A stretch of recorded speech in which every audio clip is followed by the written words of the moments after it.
Machiegni kendo, nyathi moro ma wuoyi ma jahigni 5 owito ngimane bang' ling'ore e aora ma Kipkaren mayudore e gweng' ma Majengo Location e Kiapkalini e kachung' od bura ma Lugari e kaunti ma Kakamega. Kaluwore kod lipot Emily Nabwile kod Pius Nabwile Wambecha, giwacho ni David Mukusi mane en nyakwaro nowuok gi osiepne ka gidhi e Kiluwa e dho aora moro mantiere machiegni kodgi, to bang'e ne gidhi modho pi e aora ma Kipkaren kama norade gi thone. Nyaka sani apedha mar manyo ringre David Mukusi pod dhi nyime.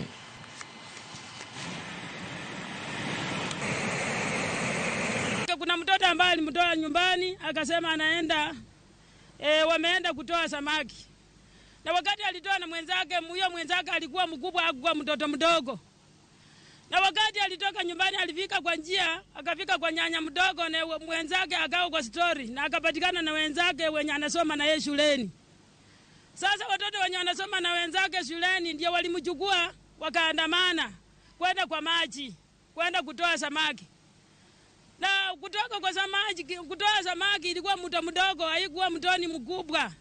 Lakini hiyo rakati sijui kitu ambacho kiliwatoa katika mtoni mdogo wakaenda mtoni kubwa, wakaenda kutafuta kunywa maji.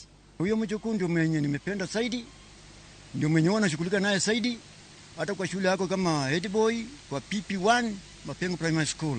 Na sijui kitu yenye leta mtoto wapi kwa river Kipkaren.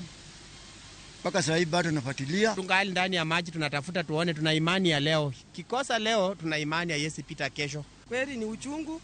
Mtoto wa mwenzetu, mtoto wa mwenzangu ni mjukuu, wanakaa na kijana yangu ndio rafiki, anaitwa Jade.